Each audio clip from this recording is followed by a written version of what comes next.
Hello friends, welcome back to my channel. मैं हूं आपकी फ्रेंड वर्षा। फ्रेंड्स, आज के इस वीडियो में हम बात करेंगे बीएड एंट्रेंस एग्जाम के हिंदी के प्रीवियस क्वेश्चंस की, और ये बहुत ही इंपॉर्टेंट क्वेश्चंस है जो कि हर बार रिपीट होते हैं। चलिए फ्रेंड्स, वीडियो को स्टार्ट करते हैं। फर्स्ट क्वेश्चन है आज की वीडियो का, निम्न में से कौन पूर्वी हिंदी की बोली नहीं है? ऑप्शंस है ब्रज, अवधी, बघेली या फिर छत्तीसगढ़ी। तो फ्रेंड्स, अगर हम इसकी बात करें पूर्वी हिंदी नहीं है, तो फ्रेंड्स इसमें से ब्रज पूर्वी हिंदी नहीं है। अगर हम पूर्वी हिंदी की बात करें तो वो है सिर्फ 3 भाषाएं, अवधी, बघेली और छत्तीसगढ़ी। तो फ्रेंड्स, इसका जो राइट आंसर है वो है ऑप्शन ए, ब्रज इसकी पूर्वी हिंदी भाषा नहीं है। नेक्स्ट क्वेश्चन है, निम्नलिखित में से कौन एक भाषा है? मेवाती, पाली, मारवाड़ी या फिर बुंदेली। तो फ्रेंड्स, अगर हम बात करें इनमें से एक भाषा की, तो फ्रेंड्स यहाँ पर पाली एक भाषा है, तो ऑप्शन यहाँ पे बी राइट आंसर है। नेक्स्ट क्वेश्चन पे फ्रेंड मूव करते हैं हम। निम्नलिखित में से किसने मैथिली में भी रचनाएं की हैं? जयदेव, विद्यापति, सूरदास या फिर बिहारी। तो फ्रेंड्स, अगर हम बात करें मैथिली भाषा में किसने रचनाएं की हैं, तो वो है विद्यापति। तो ऑप्शन बी यहाँ पे राइट आंसर है। नेक्स्ट क्वेश्चन पे मूव करते हैं हम लोग। नेक्स्ट क्वेश्चन है हमारा, निम्नलिखित में से कौन सा प्रांत हिंदी क्षेत्र के अंतर्गत नहीं आता है? हरियाणा, उत्तराखंड, गुजरात या फिर झारखंड। तो फ्रेंड्स, अगर हम बात करें कि कौन सा प्रांत हिंदी क्षेत्र के अंतर्गत नहीं आता है, तो वो है गुजरात। तो ऑप्शन सी यहाँ पे हमारा राइट आंसर है। नेक्स्ट है, हिंदी दिवस किस दिन मनाया जाता है? 14 सितंबर, 14 अप्रैल, 2 अक्टूबर या फिर 26 नवंबर। तो फ्रेंड्स, अगर हम बात करें हिंदी दिवस कब मनाया जाता है, तो ये मनाया जाता है 14 सितंबर को। तो ऑप्शन ए यहाँ पे हमारा राइट आंसर है। नेक्स्ट क्वेश्चन पे आते हैं, बिहारी हिंदी के अंतर्गत कौन सी बोली नहीं आती? मैथिली, मगही, भोजपुरी या फिर अवधी। तो फ्रेंड्स, बात करें बिहारी अंतर्गत ना आने वाली भाषा की या फिर बोली की, तो फ्रेंड्स ये है हमारी अवधी। तो ऑप्शन डी यहाँ पे राइट आंसर है, अवधी बिहारी हिंदी के अंतर्गत नहीं आती है। नेक्स्ट क्वेश्चन है, निम्नलिखित में से किस राज्य की राजकीय भाषा हिंदी नहीं है? पंजाब, हरियाणा, उत्तराखंड या फिर मध्य प्रदेश। तो फ्रेंड्स, यहाँ पर पंजाब की राजकीय भाषा हिंदी नहीं है, वो है पंजाबी। तो ऑप्शन ए यहाँ पे राइट आंसर है। नेक्स्ट क्वेश्चन पे आते हैं, किस देश में हिंदी बोली तथा लिखी जाती है? श्रीलंका, मॉरिशस, ईरान या फिर मिस्र। तो फ्रेंड्स, अगर हम बात करें कि किस देश में हिंदी बोली और लिखी जाती है, तो वो देश है हमारा मॉरिशस। तो ऑप्शन बी यहाँ पे राइट आंसर है। नेक्स्ट है, मेवाती हिंदी किस उपभाषा वर्ग से संबंधित है? बिहारी, पहाड़ी, पश्चिमी हिंदी या फिर राजस्थानी। तो फ्रेंड्स, इसका जो राइट आंसर है वो है option number D, Rajasthani. Mewari Hindi की उपभाषा वर्ग से संबंधित है। तो ऑप्शन डी यहाँ पे राइट आंसर है। नेक्स्ट क्वेश्चन पे हम आते हैं, कौन सी बोली हिंदी की उपभाषा पहाड़ी की नहीं है? गढ़वाली, कुमाऊनी, कोंकणी या फिर इनमें से कोई नहीं। तो फ्रेंड्स, बात करें कि कौन सी हिंदी की उपभाषा जो पहाड़ी की नहीं है बोली, तो वो है हमारी कोंकणी। तो ऑप्शन सी यहाँ पे राइट आंसर है, कोंकणी हिंदी की उपभाषा प्रणाली की भाषा की नहीं है। नेक्स्ट है, निम्नलिखित में से कौन सत्य है? हिंदी भारत की राष्ट्र तथा राजभाषा दोनों है। तमिलनाडु की राजकीय भाषा हिंदी है। इंडोनेशिया की आधी आबादी हिंदी बोलती है। अवधी बिहार के दक्षिण इलाकों में बोली जाती है। तो फ्रेंड्स, अगर हम यहाँ पे सत्य बात करें तो यहाँ पे ऑप्शन ए राइट आंसर है, हिंदी राष्ट्रभाषा भी है, राजभाषा भी है। जबकि कुछ लोग फ्रेंड्स लेकिन ये भी बोलते हैं कि हिंदी राष्ट्रभाषा नहीं है, राजभाषा है। तो इसमें मतभेद है, लेकिन हम अगर ऑप्शंस के अकॉर्डिंग जाएं तो हमारा यही ऑप्शन करेक्ट है। क्योंकि अगर हम ऑप्शन बी पे जाते हैं तो तमिलनाडु की राजकीय भाषा हिंदी नहीं है, वहाँ की तमिल है। और इंडोनेशिया की आधी आबादी हिंदी बोलती है, ये भी ऑप्शन करेक्ट नहीं है। और अवधी बिहार के दक्षिणी जिले में बोली जाती है, ये भी ऑप्शन करेक्ट नहीं है। तो यहाँ पे जो ऑप्शन ए है ये हमारा करेक्ट है। तो ऑप्शन ए यहाँ पे हमारा राइट आंसर है। नेक्स्ट क्वेश्चन पे आते हैं हम, भाषा संस्कृत की किस धातु से निष्पन्न हुई? भस्म, भाष्ट, भाग या फिर भग। तो फ्रेंड्स अगर हम बात करें भाषा शब्द की किस धातु से उत्पत्ति हुई है, तो ये हुई है भाष्य। तो ऑप्शन बी यहाँ पे हमारा राइट आंसर है। नेक्स्ट है, निम्न में से कौन सा शब्द फारसी का नहीं है? हिंदी, हिंदू, हिंदुस्तानी या फिर संस्कृत। तो फ्रेंड्स अगर हम बात करें फारसी शब्द का नहीं है, तो वो है हमारा फारसी, वो है संस्कृत। संस्कृत हमारा फारसी का नहीं है, बाकी हिंदी, हिंदू और हिंदुस्तान ये हमारे फारसी के हैं। नेक्स्ट क्वेश्चन पे मूव करते हैं। निम्न में से किसे आधुनिक आर्य भाषा नहीं माना जाता है? ऑप्शंस हैं हिंदी, गुजराती, अपभ्रंश या फिर मराठी। तो फ्रेंड्स अगर हम आधुनिक आर्य भाषा की बात करें कि वो नहीं मानी जाती है, तो वो है हमारा राइट आंसर अपभ्रंश। बाकी हिंदी, गुजराती और मराठी ये हमारी आर्य भाषा मानी जाती है। तो ऑप्शन सी जो कि नहीं माना जाता है अपभ्रंश, इसका राइट आंसर है। नेक्स्ट क्वेश्चन पे आते हैं। प्राकृत भाषाओं से अपभ्रंश के परिनिष्ठित रूप का विकास हुआ है। किससे हुआ है? पश्चिम भारत से, मध्य भारत, दक्कन या फिर पूर्वी भारत। तो फ्रेंड्स इसका जो राइट आंसर है वो है ऑप्शन बी, मध्य भारत। जो प्राकृत भाषाओं से अपभ्रंश के परिष्ठित रूप का विकास हुआ है वो मध्य भारत से हुआ है। नेक्स्ट है, अपभ्रंश के कितने भेद प्रचलित हैं? 7, 5, 3 या फिर 10। तो फ्रेंड्स इसका जो राइट आंसर है अपभ्रंश के कितने भेद प्रचलित हैं, तो वो है option number C, 3। Next question पे आते हैं। नेक्स्ट क्वेश्चन हमारा फिल इन द ब्लैंक है। पाली को देश भाषा भी कहा जाता है। हमें बताना है पाली को कौन सी भाषा भी कहा जाता है? देश भाषा, देव भाषा, लोक भाषा या फिर जन भाषा। तो फ्रेंड्स पाली को जो भाषा कहा जाता है वो है देश भाषा। तो ऑप्शन ए यहाँ पे हमारा राइट आंसर है। नेक्स्ट है, मागधी निम्न में से किस भाषा को कहा जाता है? प्राकृत, पाली, संस्कृत या फिर हिंदी।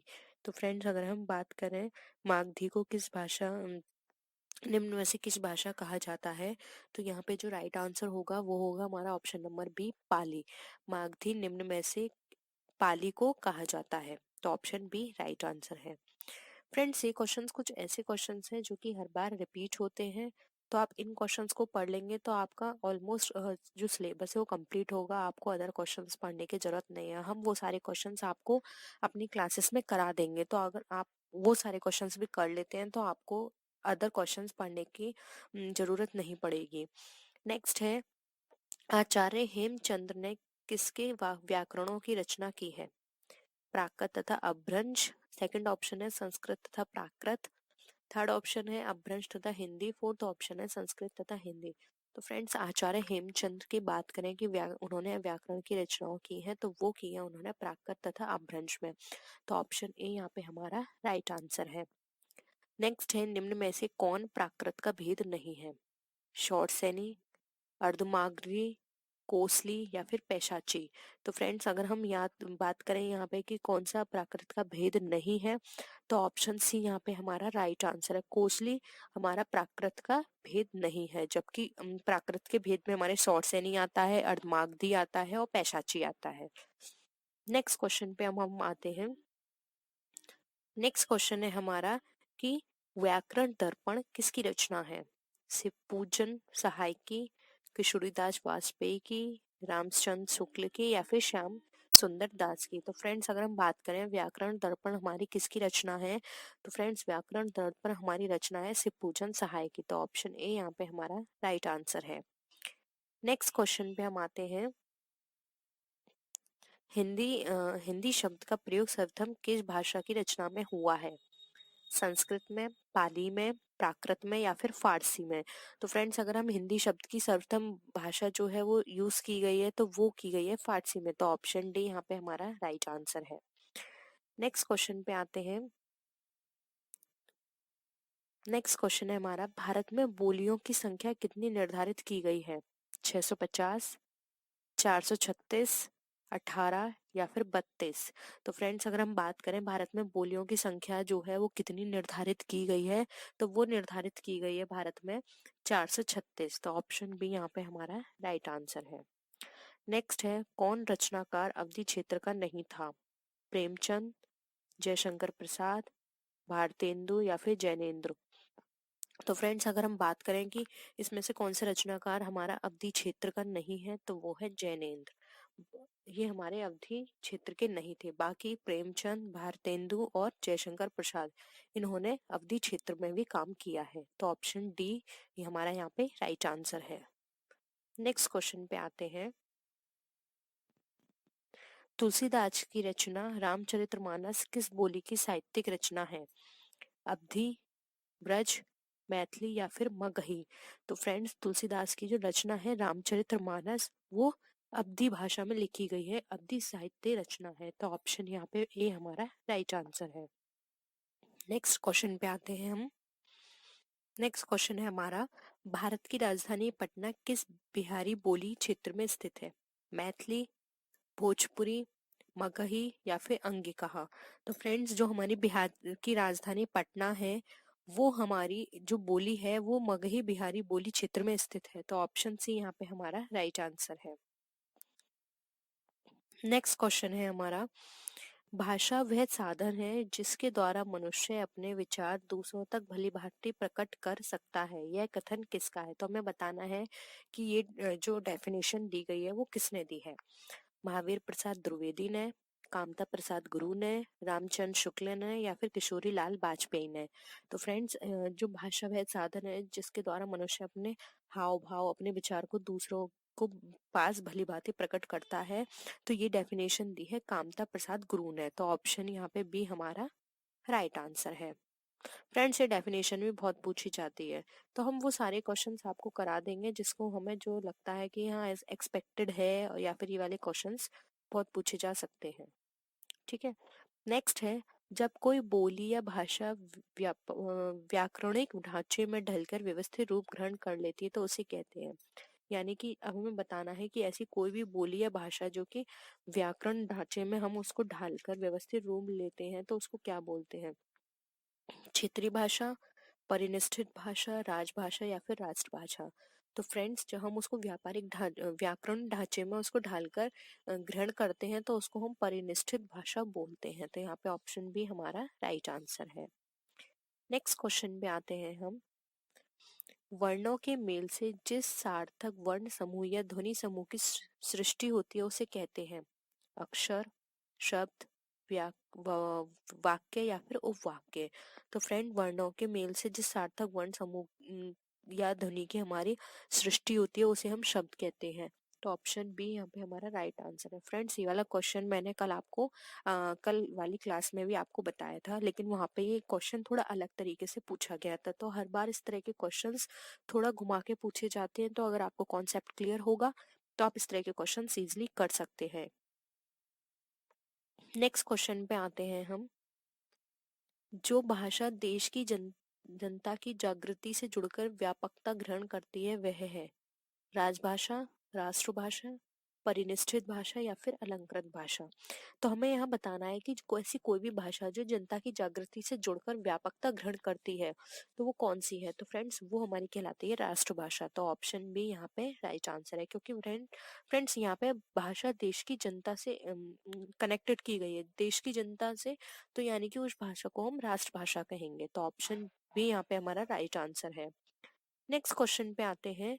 किस रचनाकार ने हिंदी भाषा को हिंदवी कहा? सूरदास, कबीरदास, अमीर खुसरो या फिर मुल्ला दाऊद। फ्रेंड्स ये क्वेश्चन भी हमने कल आपको कराया था, लेकिन कल क्वेश्चन क्या था कि अमीर खुसरो ने हिंदी भाषा को कौन सा शब्द कहा, किससे हिंदी शब्दों को कहा, वहां ये था, वहां क्या था, जो क्वेश्चन था उसको ऑप्शन कर दिया, जो ऑप्शंस थे उसको क्वेश्चन कर दिया। तो फ्रेंड्स यहाँ पे जो राइट आंसर होगा वो होगा ऑप्शन नंबर सी, अमीर खुसरो। नेक्स्ट क्वेश्चन पे आते हैं। निम्नलिखित में से कौन बिहारी हिंदी की बोली नहीं है? भोजपुरी, मगही, मैथिली या फिर बघेली। तो फ्रेंड्स इसका जो राइट आंसर है वो है option number D, Bagheli. Next है, इनमें से कौन पूर्वी हिंदी की बोली नहीं है? अवधी, कन्नौजी, बघेली या फिर छत्तीसगढ़ी। तो फ्रेंड्स इसका जो राइट आंसर है वो है option number B, Kannauji. Next question पे आते हैं फ्रेंड्स। किस भाषा के बोलने तथा लिखने के नियमों की व्यवस्थित पद्धति क्या कहलाती है? वाक्य विचार, व्याकरण, साहित्य या फिर परिष्करण। तो फ्रेंड्स यहाँ पे जो इसका राइट आंसर है वो है ऑप्शन नंबर बी, व्याकरण। नेक्स्ट क्वेश्चन है, देवनागरी किस भाषा की लिपि नहीं है? हिंदी, नेपाली, मराठी या उर्दू? तो फ्रेंड्स देवनागरी भाषा की बात करें कि किसकी लिपि नहीं है तो ये है उर्दू। तो ऑप्शन डी यहाँ पे हमारा राइट आंसर है। नेक्स्ट है, निम्नलिखित में से तमिल भाषा की लिपि कौन सी है? ऑप्शन है देवनागरी, रोमन, द्रविड़ या फिर नाश्तलिक।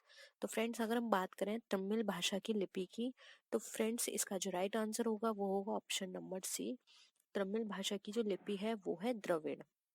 नेक्स्ट क्वेश्चन पे आते हैं, निम्नलिखित में से कौन हिंदी की उपभाषा नहीं है? पश्चिमी, पूर्वी, पहाड़ी या दक्षिणी? तो फ्रेंड्स अगर हम बात करें उपभाषा की कि हिंदी की उपभाषा नहीं है तो वो है option number D, right answer, दक्षिणी। नेक्स्ट क्वेश्चन है,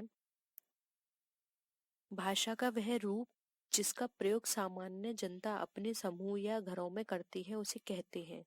परिनिष्ठित भाषा, क्षेत्रीय बोली, राजभाषा या फिर राजकीय बोली? तो फ्रेंड हमें वो भाषा बतानी है जो कि एक नॉर्मल पर्सन, एक सामान्य जनता अपने घरों में या फिर अपने समूह में या अपने ग्रुप में बोलती है। तो फ्रेंड्स उस भाषा को बोला जाता है क्षेत्रीय बोली। तो ऑप्शन बी यहाँ पे हमारा राइट आंसर है। नेक्स्ट क्वेश्चन है, मध्यकाल में काव्य भाषा के रूप में सर्वाधिक प्रचलित बोली थी? राजस्थानी, मगही, ब्रजभाषा या बघेली? तो फ्रेंड्स अगर हम यहाँ पे बात करें तो हमारा जो राइट आंसर होगा वो होगा option number C, Brajbhasha. Friends आज की इस वीडियो का हमारा लास्ट क्वेश्चन है, अमीर खुसरो की रचनाएं किस बोली में रचित हैं? अवधी, राजभाषा, खड़ी बोली या कन्नौजी?